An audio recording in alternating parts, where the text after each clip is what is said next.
যেই যুবক ছেলেটা জীবনে কোনোদিন এক পুরা মাটি মাথার মধ্যে বহন করে নাই, ওই যুবক ছেলেটা বিবির মুখে একটু হাসি ফুটানোর জন্য, মা বাবার চেহারা একটু হাসি দেখার জন্য বিদেশে যায়। বিদেশের জমিনে যাইয়া যুবক এসি রুমে ঘুমায় না, বান্দা বান্দি না। বিদেশের জমিনে যাইয়া এমন কষ্টের কাজ করে, মায়ের কাছেও কয় না, বাবার কাছেও কয় না। কারণ মা বাবার কাছে যদি যুবক কয়, ওই জনম দুঃখিনী মা দেশের বাড়িতে কানবে, আমার বাবাও কান্না করবে, দুশ্চিন্তা করবে। এমন কত আল্লাহর বান্দা যুবক, যে যুবক ছেলেরা মারে ছাড়া একটা রাত্র থাকতে পারে না। এমন কত হাজার হাজার যুবক আছে বাবারে ছাড়া একটা রাত্র ঘুমাইতে পারে না। ও পর্দার অন্তরালের মা, মিথ্যা বলার জন্য কুমিল্লার জমিন থেকে চিল্লাইতে আসে নাই গো মা। যে যুবক ছেলেটা তোমার মুখের মধ্যে হাসি ফুটানোর জন্য বিদেশ চলে গেল, মা ফালাইয়া বাবা ফালাইয়া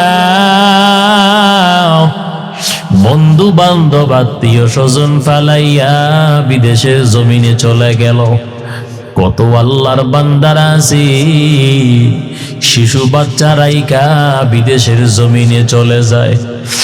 নোয়াখালীর মুসলমান আল্লাহর গোলাম, ও পর্দার অন্তরালের মা, ও দাড়ি পাকাওয়ালা বৃদ্ধ মুরব্বী বাবা, ও কলিজা টুকরা যুবক, আমার মা বোনদেরকে বলে যাই, এত কষ্ট করে যে যুবকটা আপনার জন্য, যেই স্বামীটা আপনার জন্য এত কষ্ট করে, ও মা ওই স্বামীটারে ঠগাইয়েন না গো মা, তার পরিবারটা ধ্বংস করবেন না। ও নবীর উম্মতির দল, কারণ আল্লাহ রাব্বুল আলামিন আমার পর্দার অন্তরালের মা বলেন, আপনাদের জন্য জান্নাতে যাওয়া এত সহজ। একটা পুরুষের জন্য কিন্তু জান্নাতে যাওয়া এত সহজ না। কথা কোন ঠিক না বেঠি? মায়ান নবী বলেছেন, ও মহিলারা, ও নারীরা, সদা সর্বদা ঈমান আমলের সাথে থাকবা। নিজের সৌন্দর্য স্বামীর সামনে দেখাইবা, বেগানা পুরুষে দেখাইও না। পর্দায় থাকবা, নামাজ পড়বা, রোজা পালন করবা, আর সন্তানদেরকে দিন শিক্ষা দিবা। মায়ান নবী বলেন, এমন মহিলারা মরতে দেরি হয়, আল্লাহ পাক জান্নাত দিতে দেরি করবেন না। মুসলমানি বুয়াদ গরদান হাদাম আনানে খদ বদসতে খাজাদাওয়া গর্ব সুরত আদমি ইনসাবুদে আহমদ কো জাহালো হামে কে সাবুদে। ও পর্দার অন্তরালের মা, আগে একটা সময় নামাজ পড়তেন, কোরআন পড়তেন, এখন কেন পড়েন না? ও শোকে পুইরা গেছেন বেশি। অথচ আল্লাহ পাক হাসরের ময়দানে মহিলাদেরকে ডাক দিয়া বলবে, ও নারী, কই তোমার আমল, কই নামাজ, কই পর্দা, কই কোরআন, কই? সেই নারী জবাব দিবে, স্বামীর হুকুম মানতে গিয়া ও আল্লাহ নামাজ পড়তে পারি নাই, কোরআন পড়তে পারি নাই। স্বামীর সংসারের কাজ করতে গিয়া, স্বামীর হুকুম মানতে যাইয়া পর্দায় থাকতে পারি নাই স্বামীর ভয়ে। আপনার জিকির করতে পারি নাই, কোরআন তেলাওয়াত করতে পারি নাই, সন্তান লালন পালন করতে গিয়া টাইম পাই নাই। স্বামীর দোষ দিবে। আল্লাহ পাক ডাক দিয়া বলবে, ও নারী, আমি আল্লাহর কাছে একটু জবাব দাও। আমি আল্লাহ জানতে চাই, বলো তোমার স্বামী কি ফেরাউনের চাইতে বড় জালেম ছিল নাকি? আমি আল্লাহর কাছে একটু জবাব দাও, তোমার স্বামী কি ফেরাউনের চাইতে বড় জালেম ছিল নাকি? যেই ফেরাউনের সংসার করেছিল আমার বান্দি আসিয়া, যেই ফেরাউন আমার বান্দি আসিয়ারে হাতের মধ্যে পেরেক লাগাইলো, আগুনের মধ্যে পোড়াইলো, যেই ফেরাউন হাজার হাজার দুগ্ধ বাচ্চা জবাই করে নীল নদের মধ্যে ভাসায়, আমি আল্লাহ জানতে চাই তোমার স্বামী কি ফেরাউনের চাইতে বড় জালেম ছিল নাকি? স্টপ হয়ে যাবে, কোনো জবাব নাই। আল্লাহ পাক ডাক দিয়া বলবেন, ও আযাবের ফেরেশতার দল, কোটি কোটি মিলিয়ন মিলিয়ন নারীদের হাতের মধ্যে পায়ের মধ্যে শিকল লাগাইয়া জাহান্নামের মধ্যে হেসরাইয়া নিয়ে যাও। ও পর্দার অন্তরের মা বোনেরা, স্বামীর সাথে বেয়াদবি করবেন না। শ্বশুর শাশুড়িকে নিজের আপন আব্বা আম্মা মনে কইরা এই বৃদ্ধ মানুষগুলোর একটু সেবা করবেন, খেদমত করবেন গো মা। কারণ আল্লাহ তো আপনারেও ছেলে দিছে, আপনিও কিন্তু একটা সময় শাশুড়ি হবেন। কথা কোন ঠিক না বেটি? আপনারেও তো আল্লাহ পাক ছেলের মা বানাইলো। ও পর্দার অন্তরের মা, মাথার পূজা মনে করবেন না। এই বৃদ্ধ মানুষগুলারে ওজুর পানিটা একটু গরম বানাইয়া দাও, গোসলের পানিটাও একটু গরম বানাইয়া দাও, 3 বেলা খাবার একটু গরম করে দাও, বিছনাটা একটু পরিষ্কার করে দাও। এই বুড়া মানুষগুলা নামাজের পর যখন আল্লাহর আদালতে যখন ফরিয়াদ জানাবে, ও পর্দার অন্তরের মা, আল্লাহর কসম করে বলি, তারা আপনার জন্য মালিকের কাছে দোয়া করবে।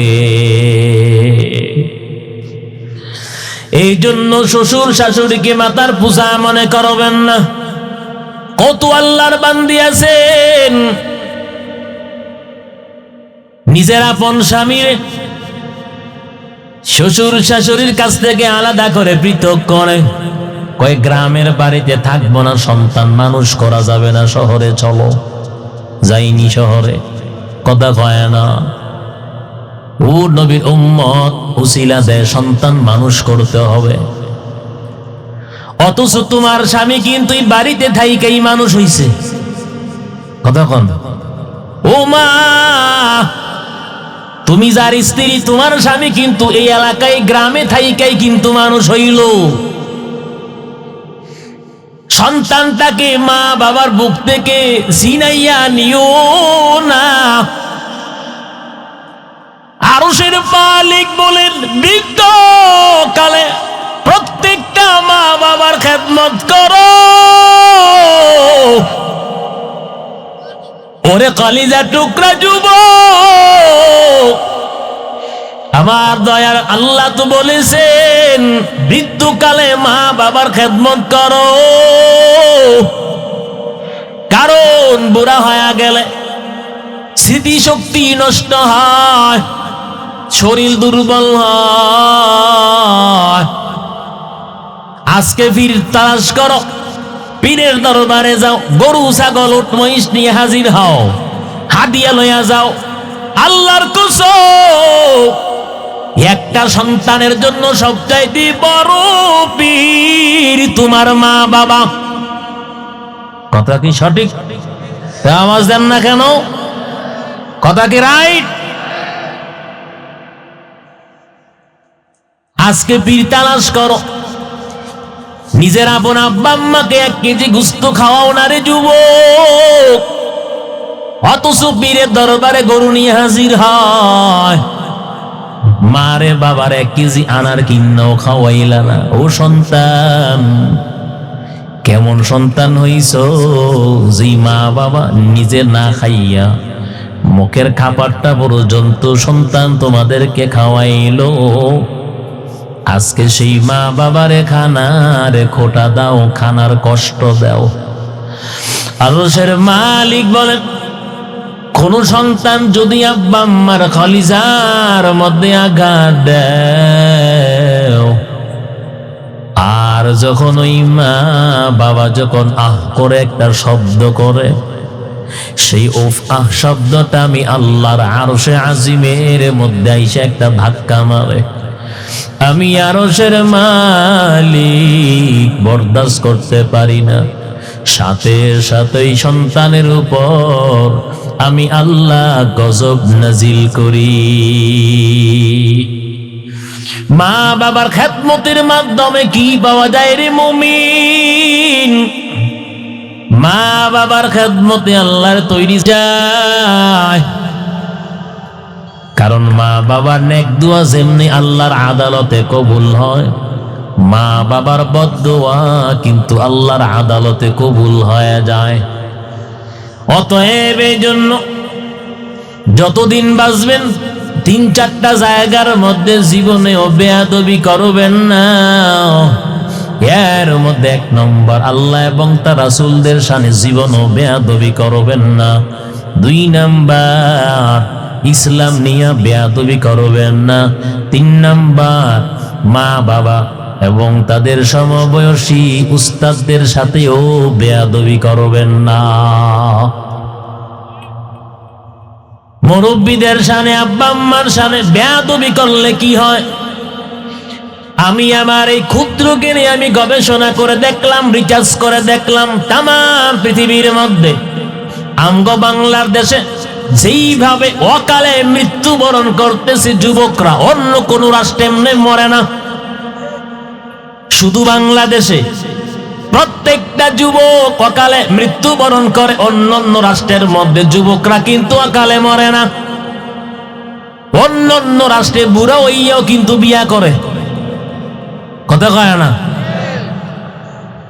কেন? আল্লাহর বান্দা যুবক অবশ্যই হয়তো আল্লাহ এবং তার রাসূলের শানে বেয়াদবি, আর না হয় মা বাবার শানে বেয়াদবি, না হয় ইসলাম নিয়া কটূক্তি।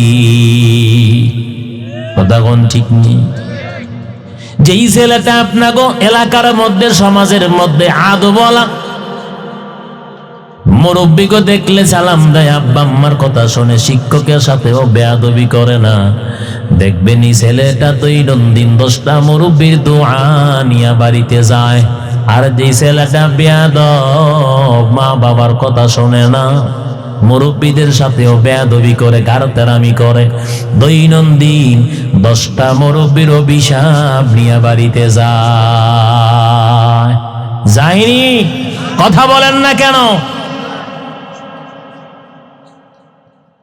কারণ যারা বেয়াদবি করে ইলম পায় না,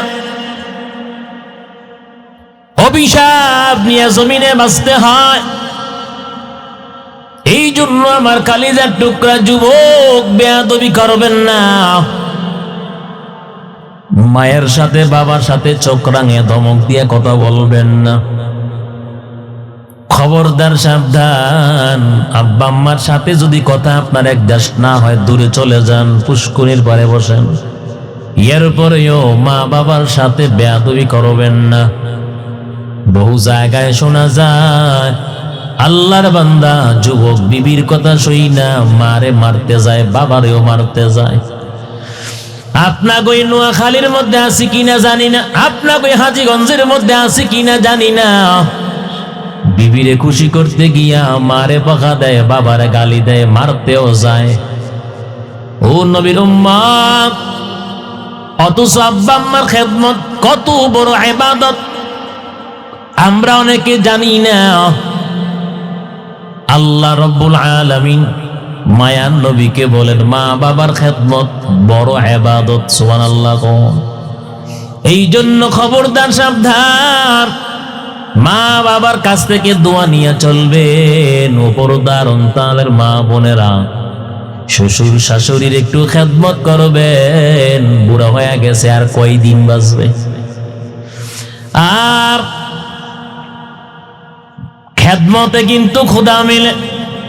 বৃদ্ধ ওই মানুষগুলো যদি খেদমত করে নিজের আপন আব্বা আম্মা মনে করিয়া, আপনার জন্য নেক দোয়া করবে, আল্লাহ পাক কবুল করে নিবে। কারণ প্রত্যেকটা আব্বা আম্মা সন্তানদের জন্য দোয়া করলে দোয়া কবুল হয়নি। নেক দোয়া যেমনে কবুল হয়, বদদোয়া কিন্তু সেইভাবেই কবুল হয়। ও নবীর উম্মত, জামানার শ্রেষ্ঠ নবী মূসা আলাইহিস সালাতু ওয়াস সালাম আল্লাহ পাককে জিজ্ঞাসা করেছিল, ও আরশের মালিক, জান্নাতের ভিতরে আমার বন্ধু কে হবে? ও আল্লাহ, আমি জানতে চাই। বলবো ঘটনা? জান্নাতের ভিতরে আমার রফিকিন, আমার বন্ধু কে হবে, আমি জানতে চাই। আল্লাহ পাক বলেন, ও মূসা, একজন কসাই জান্নাতে তোমার বন্ধু হবে। কসাই হলো যারা গোস্ত বিক্রি করে, কথা কোন ঠিক নেই। সিপা সাফা দিয়া হাড্ডি চর্বি কোন সময় যে দিয়া দেয় টেরও পায় না, কথা কোন ঠিক নেই। গোস্ত লয়া বাড়ি যায়, কিছু কয় না। বাড়িতে যাওয়ার পর যখন পাত্রের মধ্যে ঢালে, এবার তাকাইয়া দেখে চর্বি আর হাড্ডি। এখন মনে মনে, কিরে এত গোস্ত কারে দিল? একজন কসাই জান্নাতে তোমার বন্ধু হবে। জামানার শ্রেষ্ঠ নবী মূসা আলাইহিস সালাতু ওয়াস সালাম আশ্চর্য হয়ে গেল, এত মানুষ থাকতে একজন কসাই আমার জান্নাতে বন্ধু হবে। ও মালিক, লোকেশন দিয়া দেন, নাম পরিচয় অ্যাড্রেস দিয়া দেন, আমি দেখতে চাই, সাক্ষাৎ করতে চাই। আল্লাহ পাক লোকেশন দিয়া দিল। চলতে চলতে শহরে যায়, শহরের পাশেই বাজারের মধ্যে গোস্ত বিক্রি করে। এবার মূসা পয়গম্বর সারাদিন তাকাইয়া পর্যবেক্ষণ করলো, আল্লাহর বান্দা কসাই গোস্ত বিক্রি করে, কিছু বলে না। যখন বিকাল হয়, ওই কসাই কিছু একেবারে পিওর খাঁটি গোস্ত একটা পাত্রের মধ্যে নিয়ে বাড়ির দিকে চলতেছে। জবানার শ্রেষ্ঠ নবী ডাক দিয়া বলে, ও আল্লাহর বান্দা যুবক, আজকের দিন আমি তোমার বাড়িতে মেহমান হতে চাই। এবার আল্লাহর বান্দা কসাই খুশি হইয়া কয়, ও ভাই, কোনো অসুবিধা নাই, চলেন আমার বাড়ি চলেন। বাড়িতে গেল, একটা জায়গার মধ্যে বসাইয়া দিছে। এবার ওই আল্লাহর বান্দা যুবক কসাই একটা ঝুড়ি থেকে জীর্ণ শীর্ণ কবুতরের বাচ্চার মতন একজন বৃদ্ধাকে বের করল, গোসল করাইয়া কাপড় পরাইয়া দিল, আর গোস্তগুলো পাক করে শুরুবা বানাইলো, চামিচ দিয়া গোস্তগুলো খাওয়ায়। যখন খাওয়া দাওয়া শেষ, ওই বৃদ্ধা অস্পষ্ট আওয়াজ কি যেন বলে। জবানার শ্রেষ্ঠ নবী মূসা আলাইহিস সালাতু ওয়াস সালাম ডাক দিয়া বলে, ও আল্লাহর বান্দা নওজোয়ান যুবক, এই বৃদ্ধা অস্পষ্ট আওয়াজে কি যেন ঠোঁটটা নাড়াইয়া বলল। এবার ওই আল্লাহর বান্দা কসাই ডাক দিয়া কয়, ভাই, এই বৃদ্ধা হলো আমার জনম দুঃখিনী মা। আমার মা এত দুর্বল, আমার মা এত ক্লান্ত শান্ত, কবুতরের বাচ্চার মতন হয়ে গেছে, একা একা চলতে পারে না, দাঁড়াতেও পারে না, আমার মা বসতেও পারে না। আমি প্রতিদিন এইভাবে আমি আমার মায়ের খেদমত করতেছি, আর আমার মা অস্পষ্ট আওয়াজে আল্লাহর কাছে দোয়া করে, আর আল্লাহকে ডাক দিয়া বলে, আরশের মালিক, তুমি আমার এই কলিজার টুকরা সন্তানকে মূসা নবীর সাথে জান্নাতের মেহমান বানাইয়া দিও। মূসা নবীর সাথে জান্নাতের মেহমান বানাইয়া দিও মালিক। জবানার শ্রেষ্ঠ নবী মূসা ডাক দিয়া বলে, ও আল্লাহর বান্দা যুবক, তোমার কপালটা যে ভালো, মায়ের খেদমত করে তুমি ঠগো নাই রে যুবক, মায়ের খেদমত করে ঠগো নাই। আমি হইলাম জবানার শ্রেষ্ঠ নবী মূসা আলাইহিস সালাতু ওয়াস সালাম, আমি আল্লাহকে জিজ্ঞাসা করেছিলাম, ও মালিক, জান্নাতের ভিতরে আমার বন্ধু কে হবে?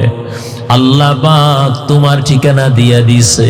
ও যুবক, মায়ের খেদমত করো, মায়ের খেদমত করো। মায়ের খেদমত করে জমিনের মধ্যে কেউ ঠকে নাই। দেখেন না, নবীর যুগে জন্ম, নবীর দেখতে পারে নাই।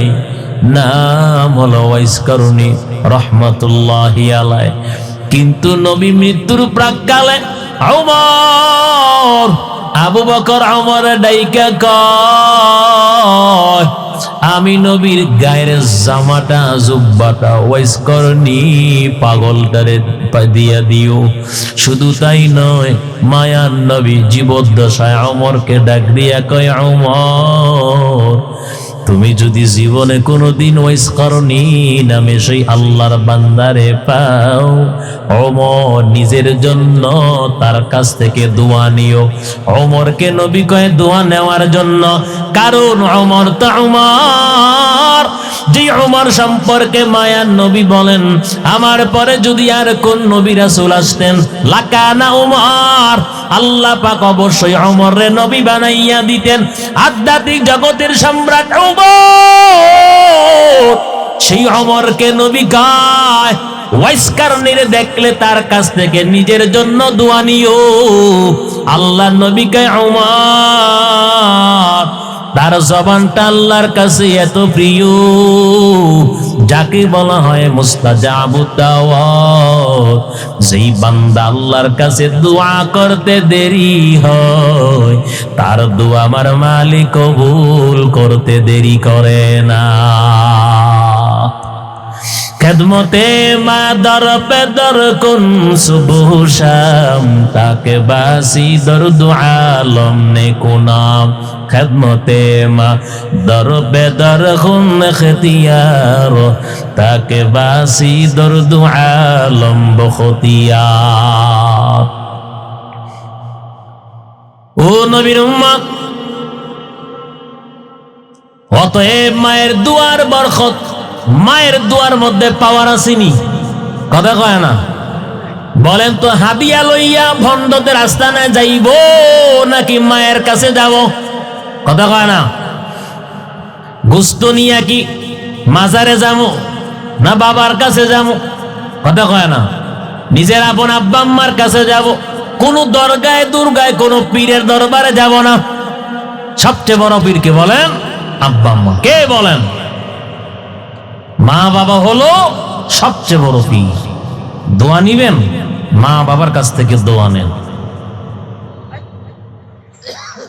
জীবনে যা পান না, মা বাবার খেদমত করে আদায় করেন, সেখানেই সব আছে। সিয়াসিত্তার সমস্ত কিতাবের মধ্যে হাদিসটা বর্ণিত, মিশকাত শরীফের লম্বা হাদিস।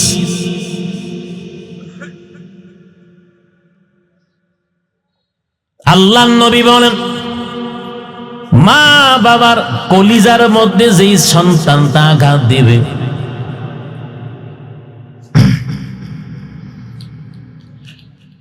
মা বাবার কলিজার মধ্যে যেই ছেলেটা, যেই সন্তানটা আঘাত দিবে, মায়ার নবী বলেন, এই সন্তানটা যত বড় ইমাম, মুয়াজ্জিন, হাফেজ, আলেম, মুফতি, মুহাদ্দিস, হাজী সাহেব, মেম্বার, চেয়ারম্যান, শুধু তাই নয়, মায়ার নবী বলেন, এই সন্তান যদি বাইতুল্লাহর ইমাম যদিও হয়, তাহাজ্জুদ গুজার বান্দা যদিও হয়, নবী বলেন তার একটা আমল আল্লাহর দরবারে কবুল হবে না।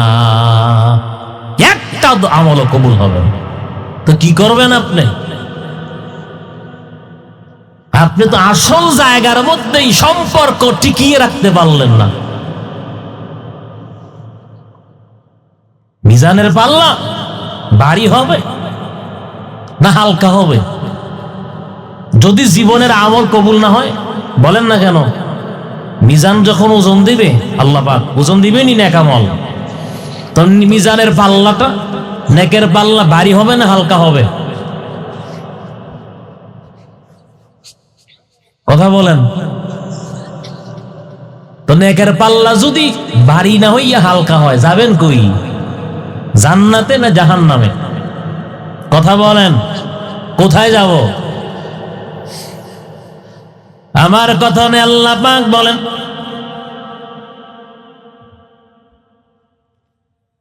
ফাম্মা মান থাকুলাত মাওয়াজিনু,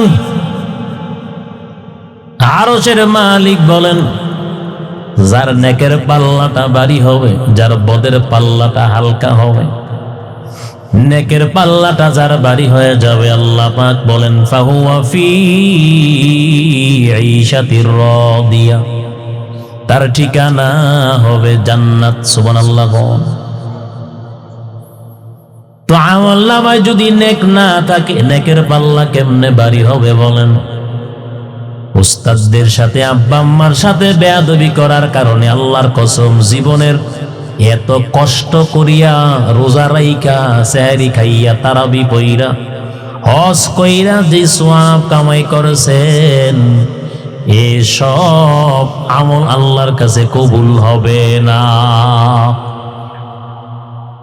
ও হাজি সাহেব, মনে করতে আছেন হজ করে নামাজ পড়ে আল্লাহর তৈরি জান্নাতে যাবেন, অথচ আপনার সাথে আপনার আব্বা আম্মার সম্পর্ক ভালো না। ও মাস্টার সাহেব, ও ডাক্তার সাহেব, ও লাখপতি ভাই, ও কোটিপতি ভাই, ও আলেম হাফেজ সাহেব, আমি বক্তা হইয়াও যদি আমার মা বাবার কলিজায় আঘাত দেই, আল্লাহর কসম আমিও কিন্তু ধরা পড়ে যাব। আমি মাওলানা সাহেব হইয়াও যদি আমার আব্বা আম্মার কলিজার মধ্যে আঘাত দেয়, আমি যদি সম্পর্ক না রাখতে পারি, আল্লাহর কসম আলেম হইয়া আমার কপালটা খারাপ। আলেম হওয়ার চাইতে রিস্কা চালাইয়া খাও ভালো। এই জন্য খবরদার, সাবধান যুবক। মা বাবা যদি পাগল হয়, ছাগল হয়, নবী কয় খবরদার সাবধান। এর উপর তোমার কাছে পীর, তোমার কাছে কি? তোমার কাছে পীর। খবরদার, এরপরেও বেয়াদবি কইরো না। আল্লাহ পাক বলেন, আমি আল্লাহ প্রত্যেকের আমল নামা মিজান দিয়ে আমি আল্লাহ ওজন দেব, নেকি বদি ওজন দেব। আল্লাহ পাক সূরাতুল কারিআয় বলেন, ফাম্মা মান থাকুলাত মাওয়াজিনু, যার নেকের পাল্লাটা ভারী হয়ে যাবে, ফাহুয়া ফি ঈশাতির রাদিয়া, আল্লাহ পাক বলেন সুখে শান্তিতে আমি আল্লাহর তৈরি জান্নাতে বসবাস করবে। রব্বে কারীম বলেন, ওয়াম্মা মান খাফফাত মাওয়াজিনু, আর যার নেকের পাল্লাটা হালকা হয়ে যাবে, বদের পাল্লাটা যারা ভারী হয়ে যাবে, আরশের মালিক তিনি বলেন, ফা উম্মুহু হাওিয়া। উম্মুন শব্দ কেন এখানে আল্লাহ পাক এনেছেন? মুফাসসিরে কেরাম বলেন, একটা সন্তান যেমনি করে তার মায়ের ভালোবাসার গভীরে থাকে, আল্লাহ পাক এটা বুঝানোর জন্য উম্মুন শব্দটা এখানে ব্যবহার করেছেন। আল্লাহ পাক যে বলেছেন, যার নেকের পাল্লাটা হালকা হবে, বদের পাল্লাটা ভারী হয়ে যাবে, ফা উম্মুহু হাওিয়া, তার ঠিকানা হবে জাহান্নাম, তবে জাহান্নামের গভীরে তার জায়গা। আর জাহান্নামটা কিন্তু একটা বাসস্থান, আল্লাহ পাক নিজেই বলেন, কিন্তু সেই বাসস্থানটা কিন্তু নিকৃষ্ট। সূরাতুল ফুরকান আল্লাহ বলে, ইন্নাহা সাআত মুস্তাকাররাও ওয়া মুকামা,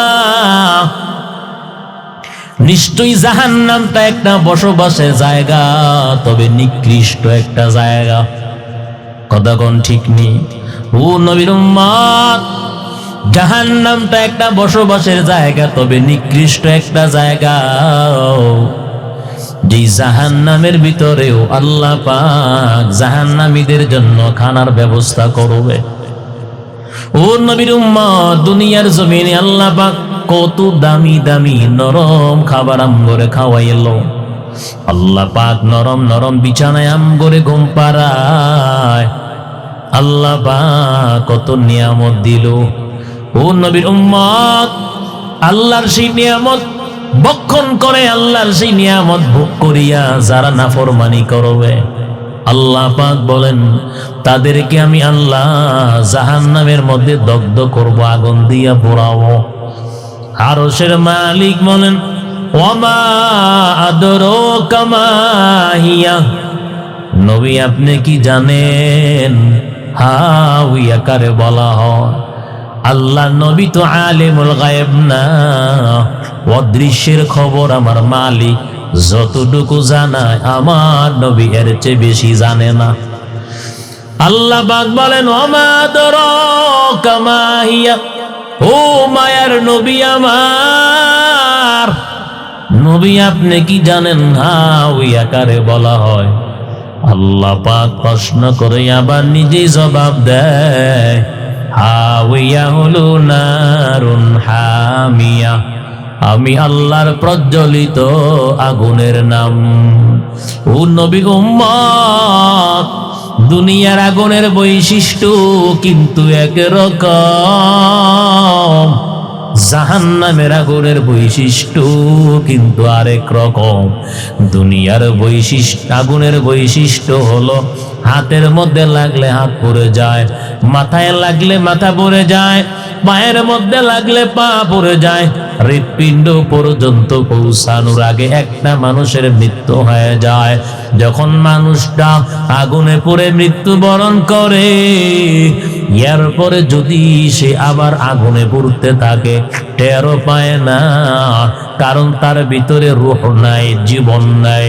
ও নবীর উম্মতের দল, আল্লাহ রাব্বুল আলামিন যখন গায়ের চামড়াটা নাফরমানের 42 গজ মোটা বানাইয়া দিবে, আল্লাহ পাক গায়ের চামড়া 42 গজ মোটা বানাইয়া যখন জাহান্নামের আগুনের মধ্যে যখন নিক্ষেপ করবে, সাথে সাথে 42 গজ মোটা চামড়া মুহূর্তের মধ্যে পড়ে বর্ষ হয়ে যাবে, আবার সাথে সাথে পুনরায় মোটা চামড়া গজাবে।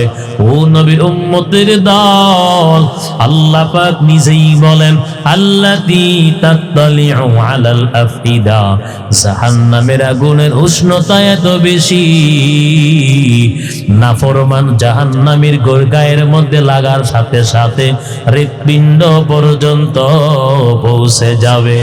ও নোয়াখালীর যুবক, ও পর্দার অন্তরালের মা বোনেরা, ও দাড়ি বাঁকাওয়ালা বৃদ্ধ মুরব্বী বাবা, পায়ের নিচে একটা কাটার আঘাত লাগলেই তো সহ্য করতে পারি না। ও নবীর উম্মত, শীত ঠান্ডা গরম সহ্য করতে পারি না, মশার কামড়ও সহ্য করতে পারি না। কেমনে সহ্য করব? কারণ আল্লাহ পাক সমস্ত মানুষদেরকে বানাইলেন ওয়া খুলিকাল ইনসানু দাঈফা, আল্লাহ পাক মানুষ সৃষ্টি করেছেন বড় দুর্বল। ও দুর্বল মানুষ, ঠান্ডা গরম সহ্য করতে পারো না, মশার কামড় সহ্য করতে পারো না, পায়ের নিচে কাঁটা ঢুকলেও সহ্য করতে পারো না। ওরে মা বাবা যখন মারি দেয় সহ্য করতে পারো না, উস্তাদের বেতের পিঠাও কিন্তু সহ্য করতে পারো না। আল্লাহ পাক যে বলেছেন আমি আল্লাহ এমন তেজের আগুন বেনামাজির জন্য আমি আল্লাহ বানাইয়া রাখছি। কারণ আল্লাহ পাক বলেন আমি আল্লাহর স্ত্রী নাই, পুত্র নাই, ছেলে সন্তান কেউ নাই, আমি আল্লাহ বড় মায়া করে তোমাদেরকে বানাইছি। আল্লাহ রাব্বুল আলামিন বলেন আমি আল্লাহ শক্ত খানার ব্যবস্থাও করলে পারতাম। ওরে কুকুর বিড়াল যেই শক্ত খাবার খায়, আমি আল্লাহ তোদেরকে নরম খানার ব্যবস্থা করে দিলাম। যেই গরুটা যেই মহিষটা এমন একটা বিছানার মধ্যে রাতটা কাটায়, আমি আল্লাহ শক্ত বিছানার ব্যবস্থা করলে পারতাম, কিন্তু আমি আরশের মালিক, দয়া মায়া করে আমার বান্দা বান্দির জন্য আমি আল্লাহ নরম বিছানার ব্যবস্থা করলাম। আজকে সিরমের ভিতরে ঘুমাইয়াও তো নামাজ পড়ি না, অথচ আল্লাহ পাক ডাক দিয়া বলেন, আমি আল্লাহ ফজরে ডাকলাম তোমারে পাইলাম না, আমি আল্লাহ আসরে ডাকলাম তোমারে বান্দা পাইলাম না, আমি আল্লাহ মাগরিবে ডাকলাম ও বান্দা তোমারে পাইলাম না, আমি আল্লাহ আয়েশায় ডাকলাম তোমারে পাইলাম না। ও নবীর উম্মতের দল, অতএব বেনামাজির খাতার মধ্যে নামটা উঠাইয়া যেন মরণ না হয়। বেনামাজি হইয়া কবরে গেলে জাহান্নামের আগুন দাউ দাউ করে জ্বলবে। ও নবীর উম্মতের দল, অতএব গুনাহ নিয়া মালিকের কবরে গেলে ওই কবর থেকে আযাব শুরু হবে, হাসরের ময়দান পর্যন্ত আযাব চলবে।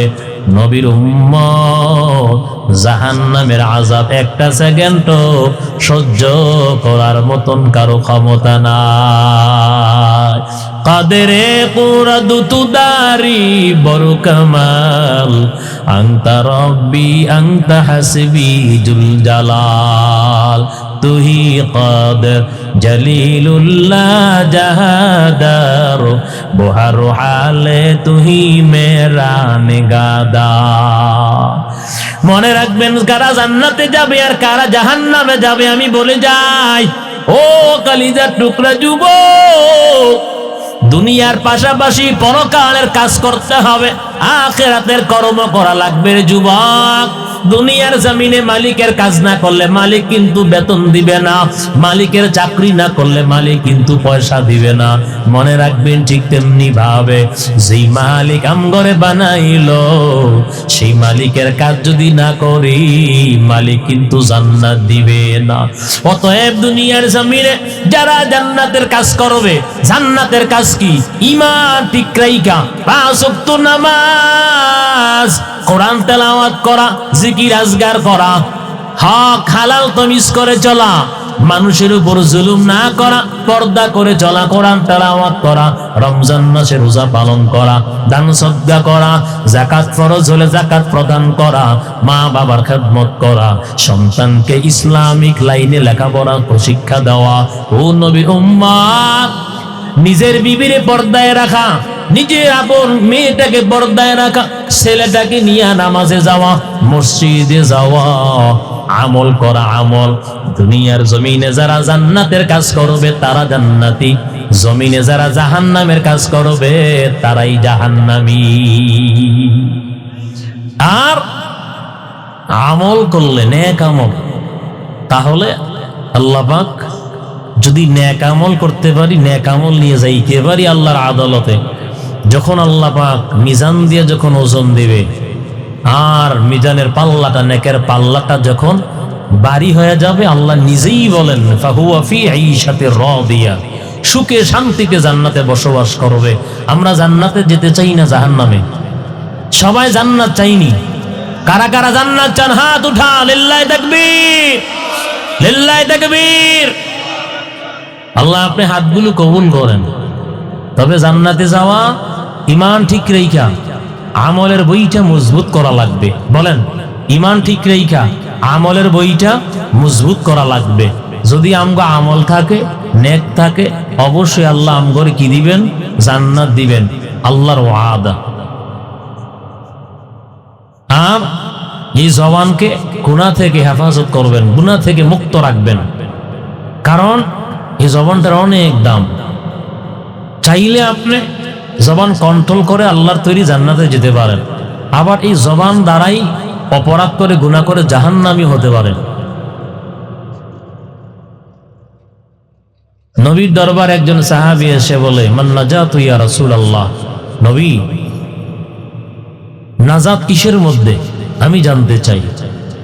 আল্লাহ রাসূল বলেন, ক্বালা আমলিক আলাইকা লিসানাক, তোমার জবানকে কন্ট্রোল করো। ওয়ালিয়াসআকা বাইতুক, তোমার কর্মস্থান এবং তোমার পরিবার নিয়ে তুমি সন্তুষ্ট থাকো। গুনার মাজলিসে যাইও না, ক্লাব ঘরে যাইও না, গুনাহ হয় এমন জায়গায় যাইও না। নিজের কর্ম করো, পরিবারের সময় দাও, সেখানে থাইকা সন্তুষ্ট থাকো। অবিকি আলা খাতিআতিক, পিছনের সব গুনার কথা স্মরণ করে আল্লাহর কাছে চোখ থেকে পানি ছেড়ে কান্না করো, এতেই তোমার নাজাত হয়ে যাবে। আল্লাহ আমাদের সবাইকে নাজাতের ফয়সালা করে দেখুন। আমি জি মুনাজাত হয়ে যাবে। কম দিছে হাতে করে আমার সুরে একটা গবে গাইতাম আগে একদিন আপত্তি করেছে।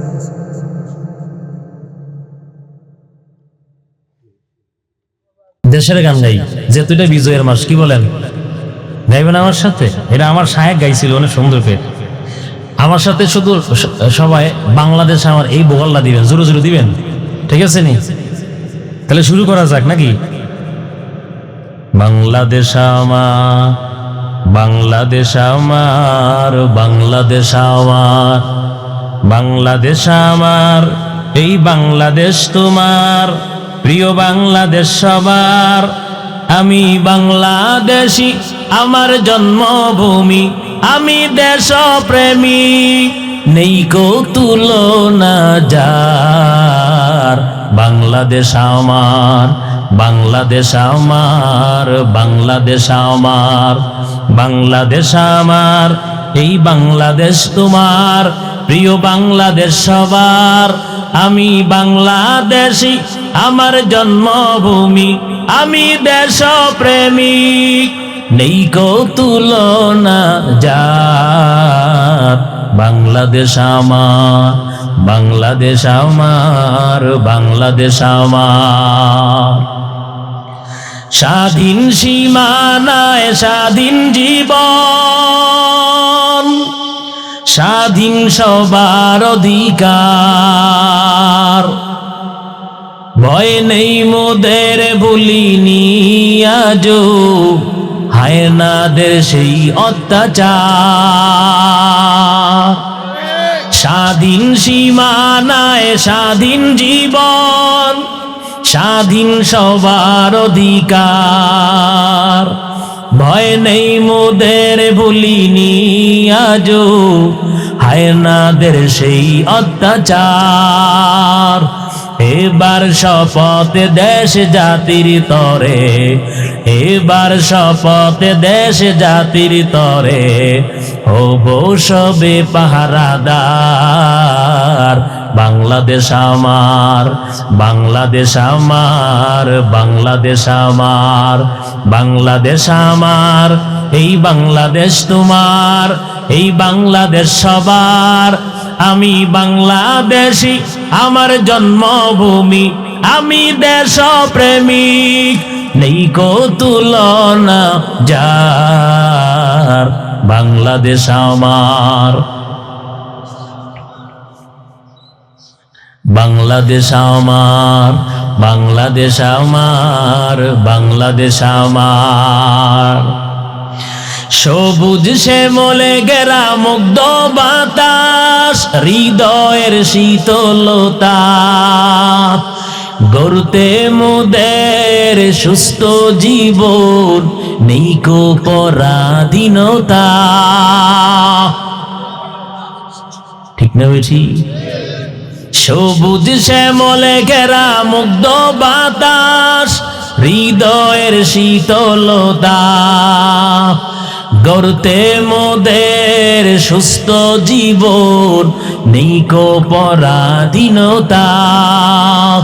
লক্ষ শহীদের রক্তে কেনা, লক্ষ শহীদের রক্তে কেনা, সুফল স্বাধীনতা। বাংলাদেশ আমার, বাংলাদেশ আমার, বাংলাদেশ আমার, বাংলাদেশ আমার, এই বাংলাদেশ তোমার, প্রিয় বাংলাদেশ সবার। আমি বাংলাদেশি, আমার জন্মভূমি, আমি দেশপ্রেমিক, নেই কো তুলনা যার। বাংলাদেশ আমার, বাংলাদেশ আমার, বাংলাদেশ আমার। পাহাড় নদী আর ফুলে ফলে, দেশ লাল সবুজে আঁকা, কোটি প্রাণের বিনিময়ে পেলাম স্বাধীন পতাকা।